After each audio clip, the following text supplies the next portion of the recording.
kembali lagi dengan saya Salsabila Maulidia Afrindita yang akan mengupas tuntas kisah inspiratif anak muda berani berkarya.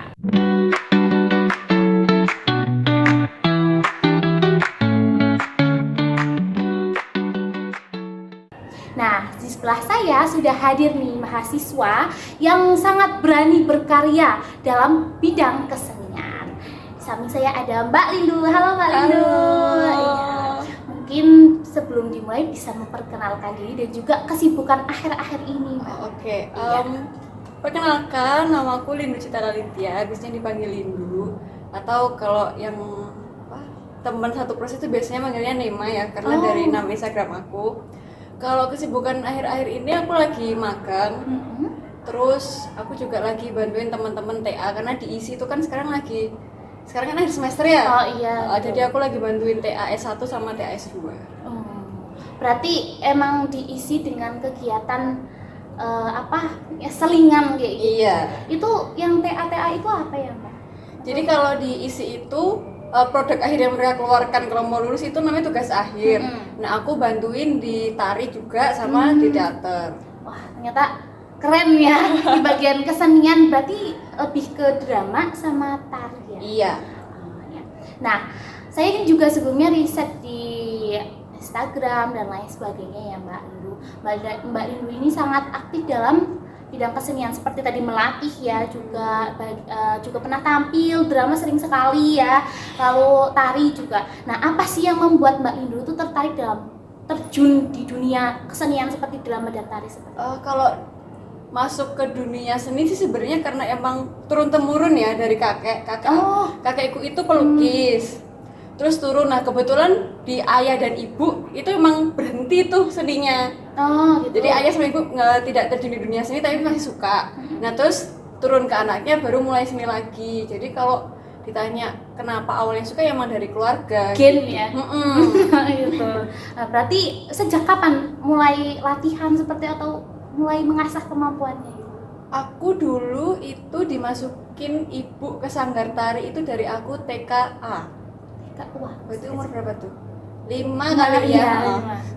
Kalau untuk drama itu mulai aku kalau teater drama itu baru di SMP karena memang baru ada wadahnya kan, ada ekskulnya gitu di sana, baru dari SMP. Berarti saat belajar tari itu kebanyakan tari tradisional? Iya. Bukan tari modern, apa pernah? Kalau awalnya sih di tari tradisional karena kebetulan aku tinggal di Tanah Kraton. Dan kebetulan di dekat rumahku itu ada sanggar tari klasik di Jakarta. Nah, dimasuknya ke sana. Cuman ya terus seiring berkembangnya ini ya, jadi kayak ikut sana ikut sini terus ya akhirnya masuk juga ke kreasi gitu. Berarti dari situ ya, apakah ada tokoh atau peristiwa yang menginspirasi Mbak Lindu untuk aku harus tetap berkarya seperti ini, melestarikan kesenian kayak gitu? Ada nggak sih tokoh atau peristiwa yang menginspirasi? Kalau yang menginspirasi sih kakek ya, karena kalau dari cerita ayah, kakek itu tuh dia pelukis. Nah, lukisannya ini tuh sebenarnya terkenal, cuman banyak yang nggak tahu kalau yang ngelukis tuh kakek gitu loh. Nah, aku tuh pengennya kayak mencoba untuk tetap ada di situ supaya melestarikan kebudayaan kesenian gitu loh. Berarti juga ingin melanjutkan gen-gennya gitu ya. Nah, kalau sebagai mahasiswa pendidikan bahasa dan sastra Indonesia nih, apakah menjadi mahasiswa pendidikan bahasa dan sastra Indonesia itu melatar belakangi atau mempengaruhi produktivitasnya Mbak Lindu dalam berkarya keseniannya? Kalau secara karyanya enggak, cuman prosesnya iya. Karena kan kalau di BBSI sendiri kan kita kan ada materi berbicara, menulis gitu kan. Nah, kadang ketika kita proses kita perlu ngobrol, terus kita perlu menyampaikan ide. Nah, dari materi-materi yang aku dapetin di BBSI di kuliah itu membantu banget sih. Jadi berguna kayak gitu ya dalam dalam praktiknya seperti itu ya. Nah, untuk biasanya nih mahasiswa kan banyak tantangannya ya. Nah, tantangannya dari Mbak Lindu kan harus menjadi mahasiswa, habis itu melakukan kegiatan di luar, misalnya tadi ikut UKM juga ya, Aku ikut unsrat ya. Ya teater yang itu kan banyak hal gitu. Tantangannya dan bagaimana cara manajemen waktu. Kalau tantangannya yang jelas itu waktu. Oh iya ya. Itu jelas banget tantangannya itu yang jelas itu waktu karena kalau latihan untuk proses itu kan biasanya kan malam ya. Iya. Dan kadang malamnya pun kalau kita proses bareng teman-teman yang udah kerja malamnya tuh bisa dari jam 9 ke atas gitu, bahkan nyampe pagi. Dimana paginya bisa kuliah gitu. Pembagian waktunya sih lebih ke memprioritaskan aja sih. Kayak misalkan aku ada latihan selama 1 minggu. Ternyata di latihan pertama dan di latihan kedua progresnya ini nggak begitu signifikan. Nah berarti aku bisa ngambil libur latihan itu.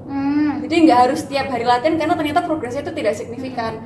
Aku bisa ngerjain tugas, aku bisa melakukan pekerjaan yang lain. Jadi emang memprioritaskan sih.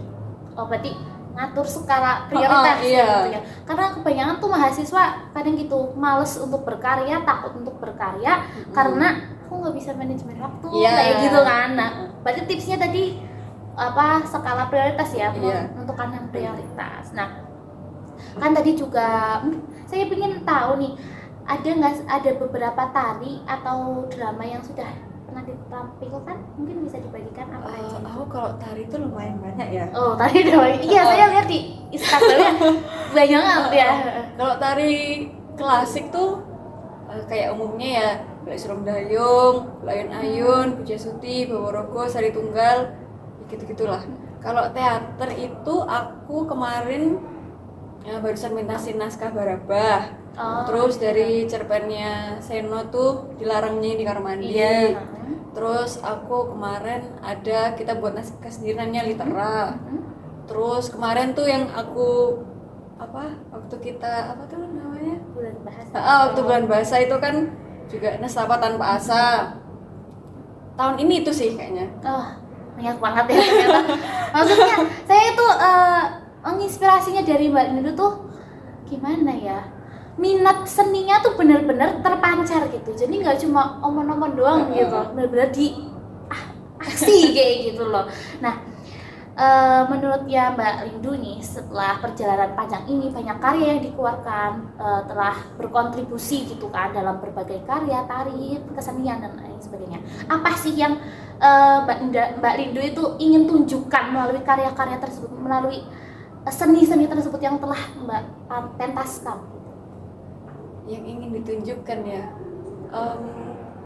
yang ingin ditunjukkan tuh bahwa sebenarnya tuh kita itu bisa loh untuk berkarya, untuk berkeseni, walaupun misalkan kayak aku nggak pernah loh kayak gini, aku nggak pernah nih, kayaknya aku nggak bisa deh, dicoba dulu aja. Karena kan semua itu kan sebenarnya kan berawal dari mendobrak kan. Kita nggak bisa apa, kita dobrak, kita apa nggak bisa, pokoknya kita coba dulu aja, baru nanti kan di sana ternyata caranya gini ya, terus kita nemuin ritme, ternyata seru. Nah kadang teman-teman tuh lebih ke kayak aku nggak bisa, yaudah deh nggak usah gitu loh.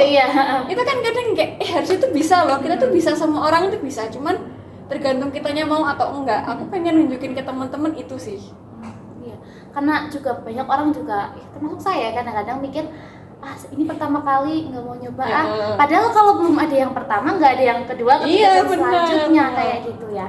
Nah menurutnya Mbak Lindu nih, apa sih impian atau rencana ke depan yang ingin Mbak Lindu wujudkan seperti itu, baik dalam bidang akademik maupun kesenian seperti itu? Rencananya yang jelas lulus tepat aku, amin ya Allah. Amin ya Allah. Terus juga ini aku kan sekarang besok kan aku mau masuk semester 5 ya. Itu kan kayaknya udah mulai padat ya, jadi mungkin aku akan mengurangi intensitasku berkarya, tapi aku juga nggak pengen berhenti gitu, karena menurutku tuh kesenian sudah menjadi rutinitasku jadi kalau hilang tuh kayak apa ya yang kurang, dan malah jadi nggak mood untuk ngapa-ngapain gitu. Ya itu sih, mungkin tetap lebih fokus ke akademik kalau sekarang. Nah mungkin untuk mahasiswa yang menonton ini gitu ya, apa sih pesan dari Mbak Lindu kepada teman-teman mahasiswa? Pertama, bagaimana cara untuk tetap berkarya, berani berkarya, dan juga tentunya melestarikan kesenian?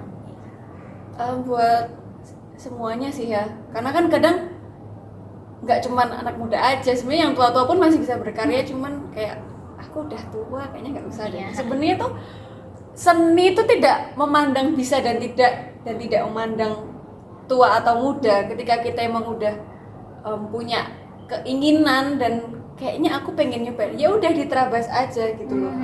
Jangan nunggu untuk besok aja ya, belum tentu besok ada kesempatan lagi ya kan. Ketika udah ada kesempatan, coba dulu aja. Ketika emang nanti ternyata gak cocok, ya udah, at least kita udah pernah nyoba, kita udah pernah ngerasain. Jadi kita bisa, aku emang gak cocok nih, aku emang gak suka nih, daripada kita cuma ngomong gak bisa. Kalau ternyata bisa, itu kan berarti kan potensi yang ada, yang kita punya kan kita tidak memaksimalkan itu. Kan sayang banget. Jadi kalau bisa sih harus bisa sih, tetap harus nyoba. Coba ya. Nah teman-teman, dari hasil perbincangan kita bersama Mbak Lindu, bahwasanya di sini tuh menekankan kepada kita, anak muda itu harus bisa mengambil kesempatan. Kesempatan tidak datang 2 kali. Ya kalau misalnya kita mendengar lagunya Niki ya, itu pasti in the end we only regret the chances we didn't take. Nah itu ya pasti di akhir kalau kita tidak mempergunakan kesempatan ya Mbak ya, itu pasti akan kecewa. Iya benar. Mencoba dulu pasti bisa. Iya begitu ya Mbak. Benar. Nah kita sudah di akhir acara. Semoga ya dengan perbincangan ini dapat menginspirasi anak muda dan berani berkarya.